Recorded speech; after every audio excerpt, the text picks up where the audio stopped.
Salam aleykum. Qeybət etdikdə savablarımız qeybət etdiyimiz şəxsə keçir. Mənim fərz ibadətlərim də daxil. Aleykum salam. Sual yazıblar burada qeybət haqqında. Ümumiyyətcə, qeybət eləmək böyük günahlardandır. Allah qorusun, İslam dinində kiçik yox, böyük günahlardandır. Və həmçində qeybət eləmək haqqında Quran-Kərimdə uca Allah qeybətə çox pis bir misal çəkir Allah Taala.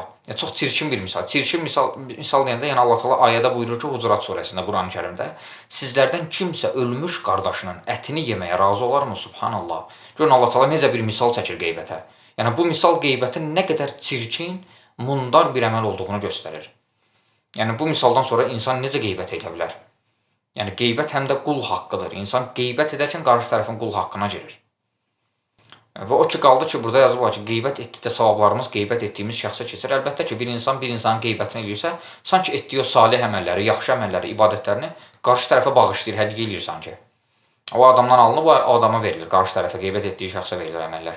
Ona da qeybətdən qaçmaq lazımdır. Qeybət etmək haram olduğu kimi, qeybətə qulaq asmaq da haramdır. Bir insan ola bilər qeybət eləmir, amma qeybətə qulaq asır. O da onların günahından qazanır qeybət edənin. Ona da qeybətdən Allah qorusun, qeybət böyük günahdır, yəni. Və həmçinin qul haqqıdır. Və qeybət haqqında uzun, geniş bir şəkildə danışmaq olardı. Sizə qısa şəkildə danışdım və yenə deyirəm ki, Quran-Kərimdə Allah Taala qeybətə elə bir misal çəkir ki, yəni ondan sonra insan necə qeybət edə bilər Hucurat surəsində. Yəni görün Allah Taala nəyə oxşadır qeybət eləmək deyir. Sizlərdən kimsə ölmüş qardaşının ətini yeməyə razı olarmı?